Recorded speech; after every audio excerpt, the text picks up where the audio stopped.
Welcome back guys for the UGC lecture series on laser physics in Swayam portal. In the last few lectures, I had been explaining the principles of lasers, what are the differences between laser light and ordinary light, and then I went on to give the basic ideas about Einstein theory, and then the next step was to introduce to you some of the most common lasers. In that series, we have seen the ruby laser, which is a solid state insulator laser. Then we saw a liquid laser, typical example being, or the best example being dye lasers. Then we saw gas lasers, very good example is argon laser.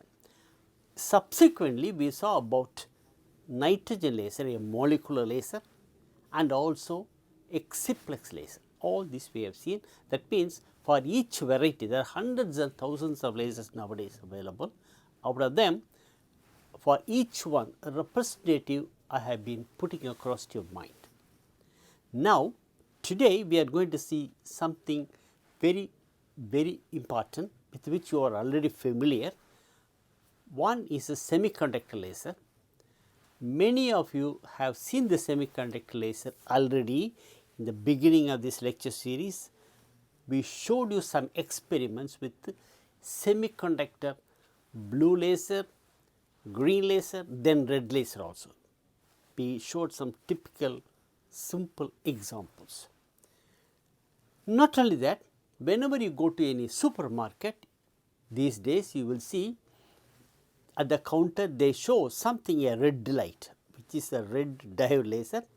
It shows on the barcode that reads what is the product, what is the price, all the details that they will come across, and then they will add up and give you that one.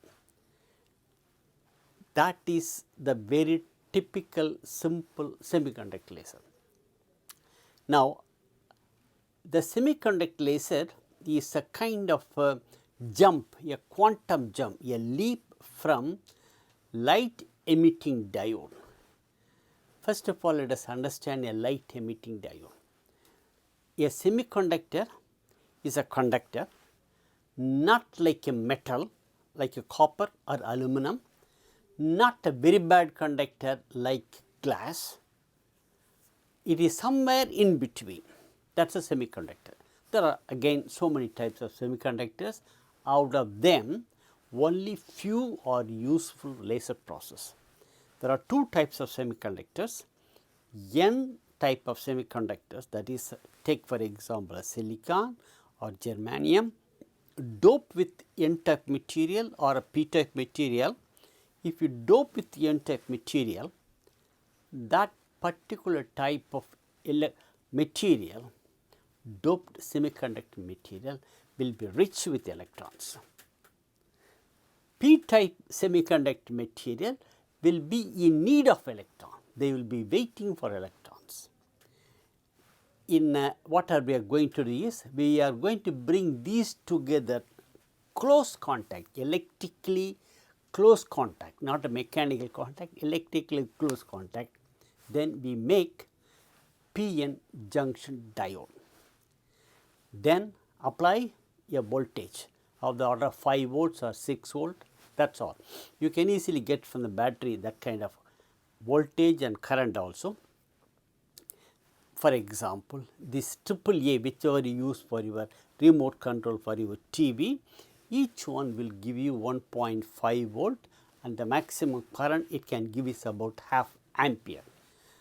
That kind of batteries are okay. So, put 3 of them together or 6 of them together, they are sufficient enough to produce LED or laser diode. Remember, LED is different from laser diode. LED is a light emitting diode.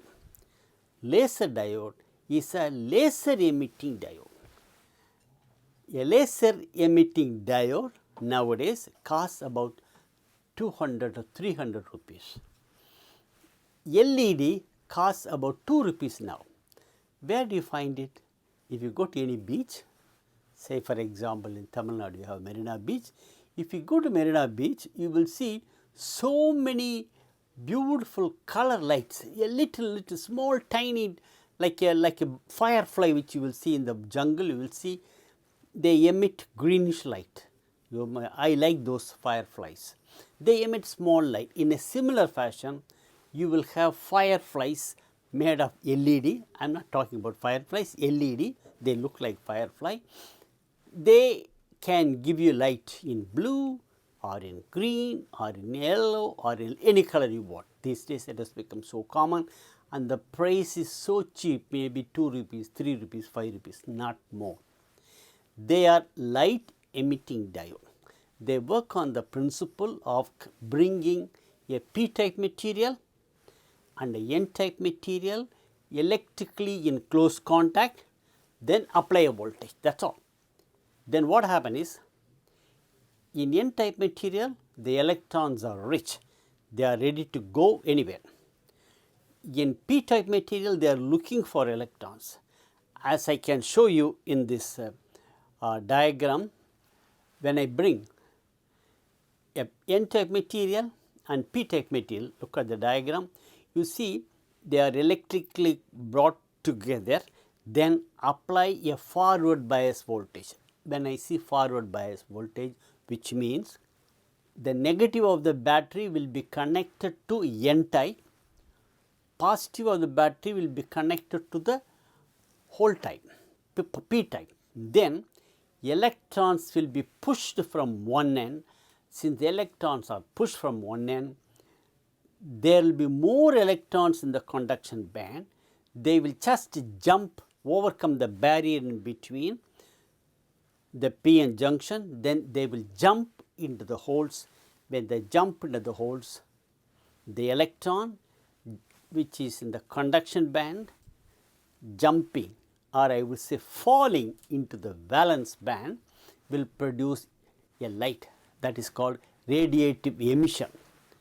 This radiative emission, if it is in low, small in light, small in quantity, and it is not directional, you say it is a light emitting diode. On the other hand, if you carefully design the same semiconductor material with the proper quantity of free electrons, with the proper quantity of holes, then the radiative recombination will be plenty in number. That is the first step. Secondly, the small diode will have certain reflectors at the end. You know, crystal has a plane. Crystal is a very orderly structure, and it is very easy to produce two end mirrors in a crystal. The end of the plane itself will act as a reflective mirror with the reflection about 30 to 40%, which is sufficient enough to produce feedback back and forth. Because of this one, you will have stimulated emission becoming abundant. Stimulated emission will be overwhelmingly higher than the spontaneous emission. Remember, the whole story always starts from spontaneous emission.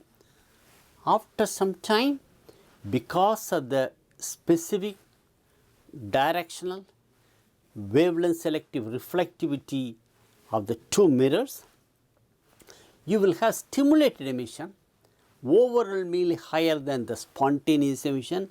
Then you will have the laser action. That is all. This is the very simple idea of a laser diode. Remember, only when it is a forward bias, only when N is connected to N junction, P is connected to the positive of the battery, you will have laser action, LED also. Under that condition, if everything is very good, everything is fine, you will have, whenever I say everything is fine, I have described all the conditions to produce laser action. I do not want to go all over again. The total gain, total optical gain should be greater than the total loss, then the laser action will start. And then for a CW laser diode, what is important is you must have the total gain should be equal to total loss. Out of the loss, a part of them come out as a useful output.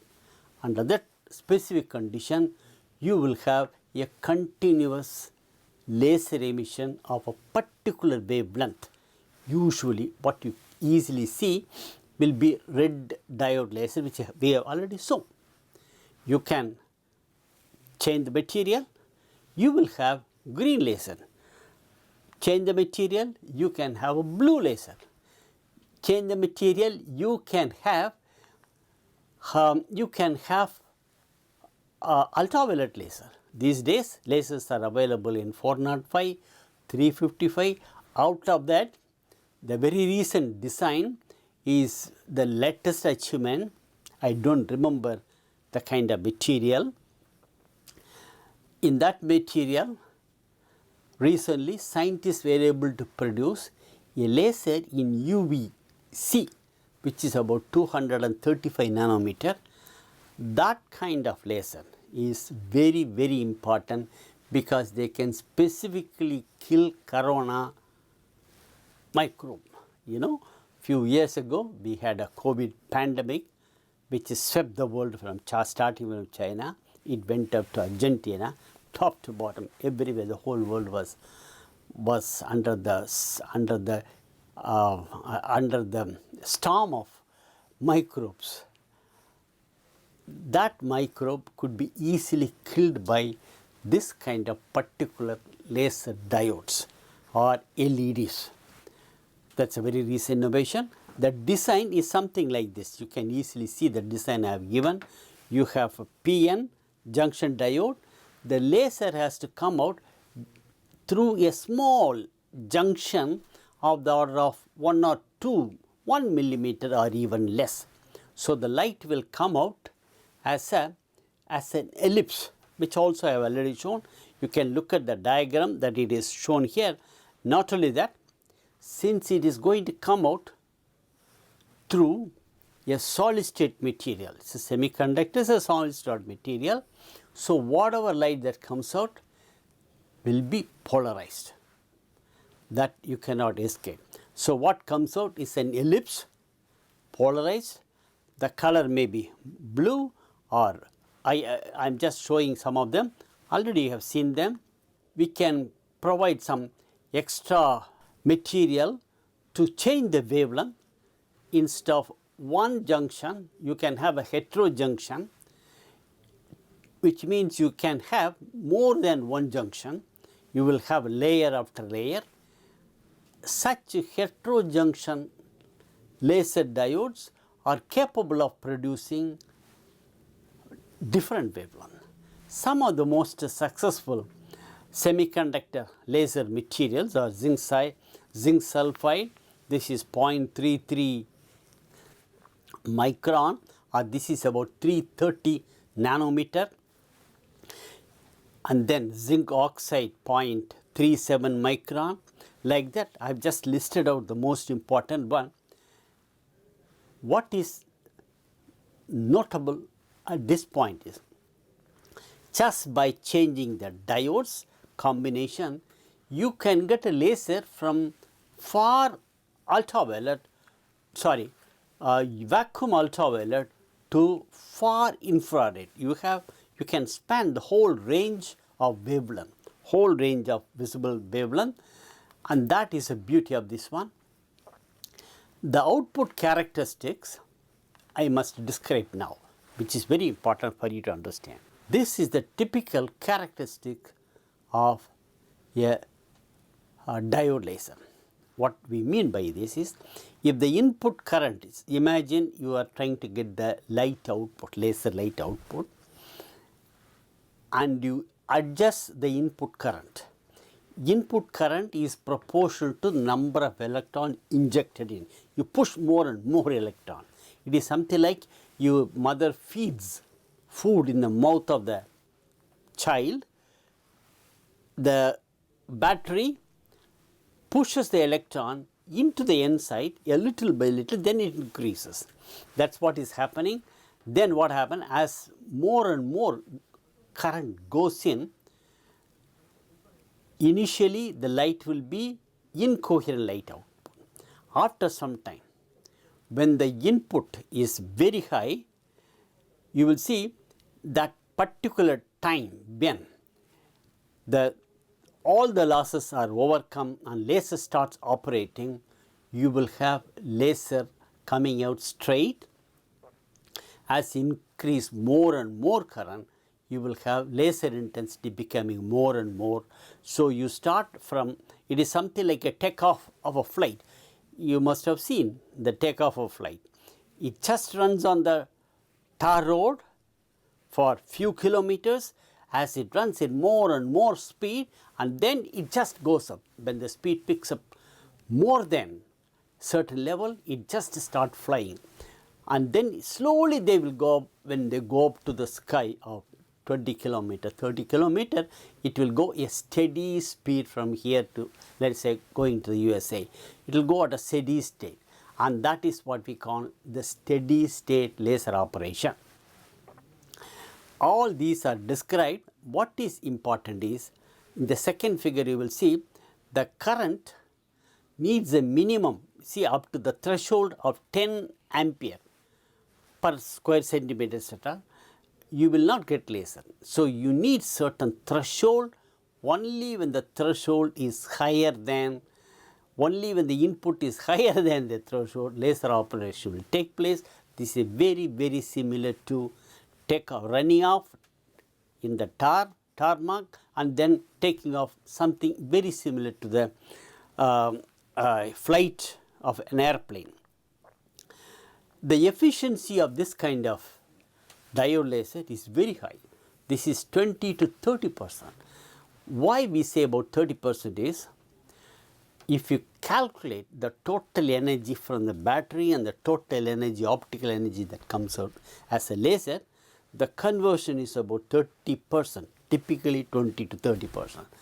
This is something fantastic, because most of the other lasers are efficient only up to 1 to 5%. For example, the first laser, ruby laser, the efficiency is not more than 1%, which means if you put 100 watt of electrical power, you will get 1 watt of optical power.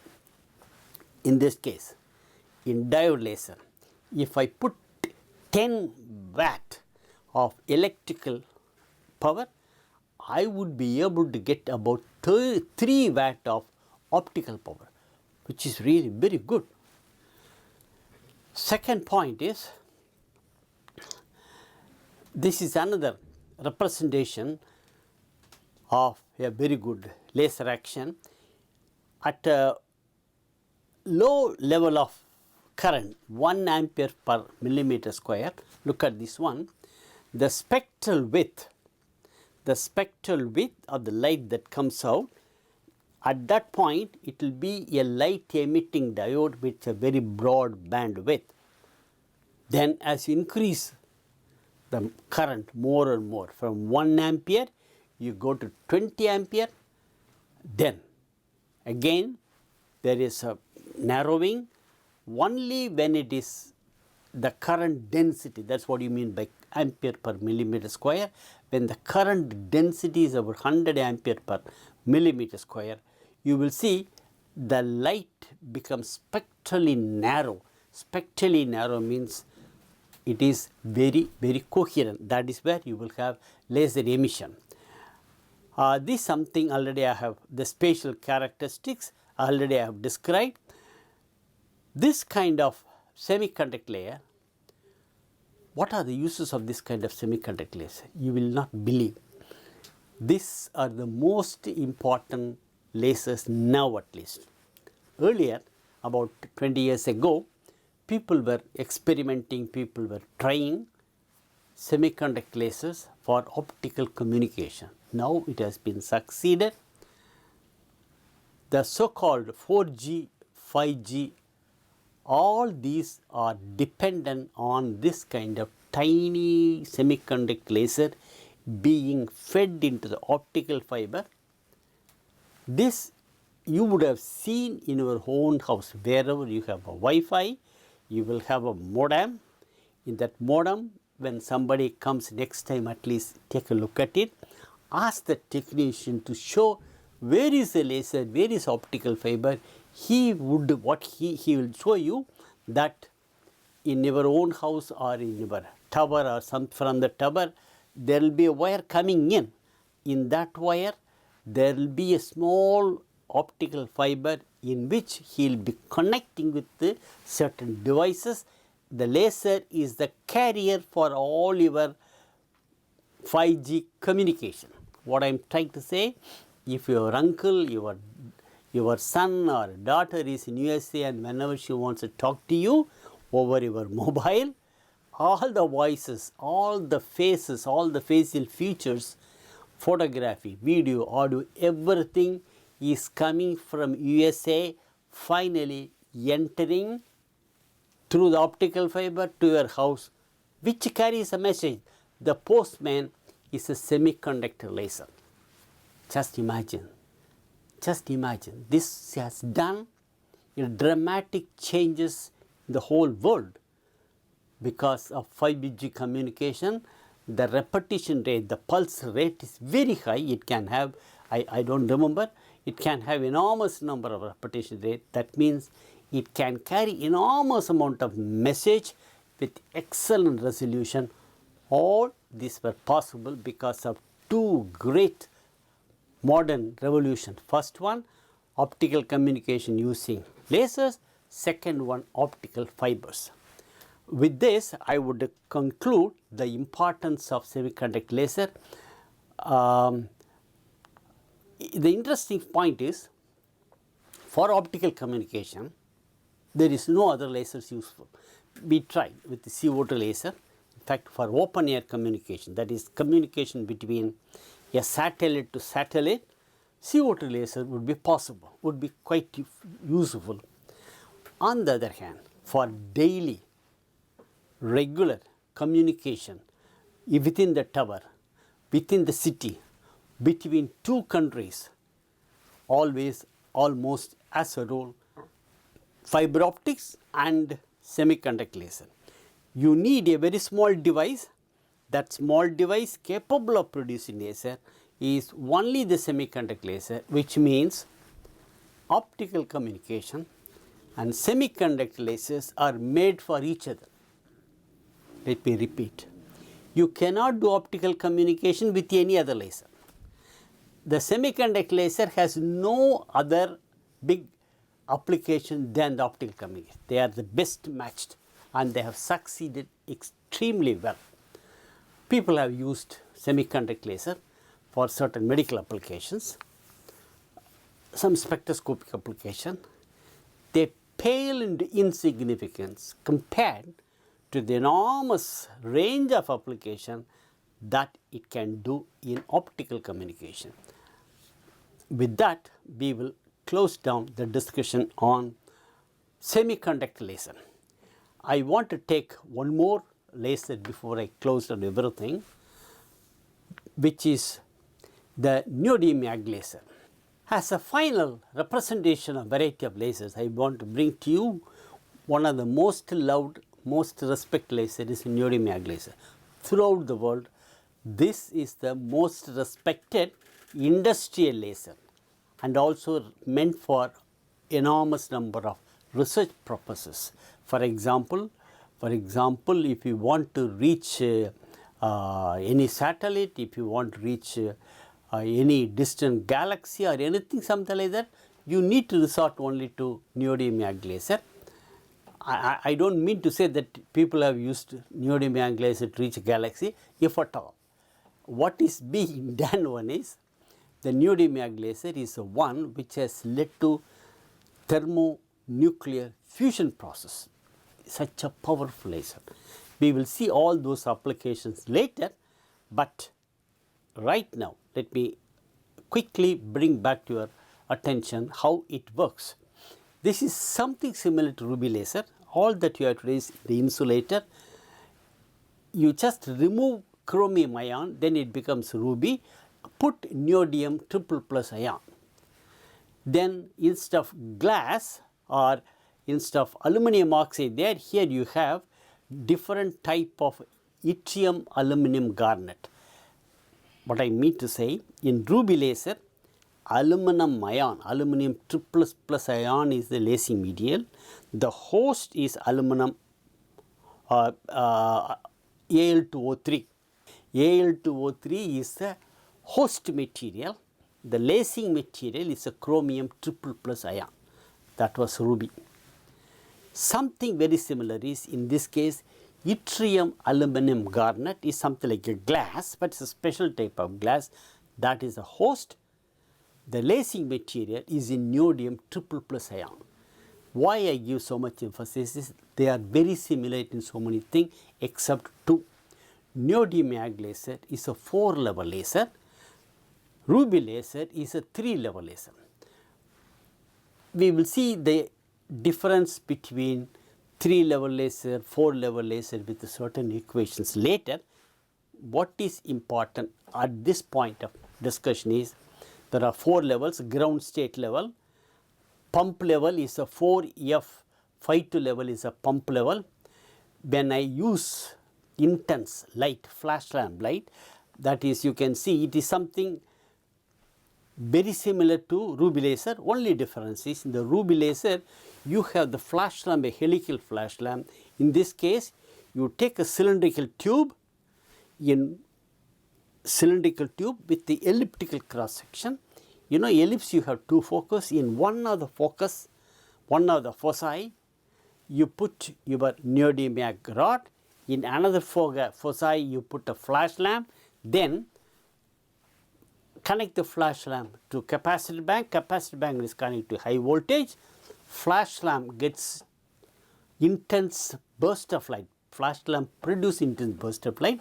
That light is being absorbed by crystal, neodymium mag crystal. Then what happens is the crystal, the ion, triple plus ion gets excited from ground state to higher 4F52 energy level. From there, it passes on to upper laser level by fast radioactive decay. It takes only in few nanoseconds. But from upper laser level, spontaneous emission will take very slowly over 30 or 200 microseconds. The lifetime in the upper laser level is about 200 to 300 microseconds. Under this condition, you can easily produce population version between 4F and 4I energy level. The top one is upper laser level, bottom one is a lower laser level. Since the lower laser level, look at the diagram, the lower laser level is far away from the ground level, you can have continuous population inversion between upper laser level and lower laser level. This is an essential condition for continuous population inversion, continuous laser action. Under this condition, when everything is fine, what I mean by saying everything fine means if the pumping rate is high, if the reflectivity of the mirror is high, when all these put together very good, then you can get a laser action at 1064 nanometers, 1064 nanometer. This will be either continuous or pulsed. If the flash lamp is pumping, you will get a pulsed neodymium mag laser. Instead of a flash lamp, if you have a continuous discharge lamp, then you can have a continuous neodymium mag laser at the same 1064 nanometer. This 1064 nanometer is the far end of infrared, which you cannot see. The infrared you cannot see. Then what we do, then under this condition what we do, most of these kind of neodymium mag lasers which are in the infrared, you can put a black paper. In fact, your photographic plate, or you put your shirt like this, it will burn. Don't do this one in experiment. Any black paper, if you show on the way, it will burn. Remember, it will catch fire. It will easily catch fire. Don't ever do this experiment. You cannot see this laser. You can put a paper, but don't do all this experiment. What is important is, very often we make use of this laser to produce second harmonic of the ruby laser. 1064 gets converted to 532, which will be a beautiful green color. That kind of laser is easily visible and that have enormous number of applications in medical application, in material processing, in producing thermonuclear fusion.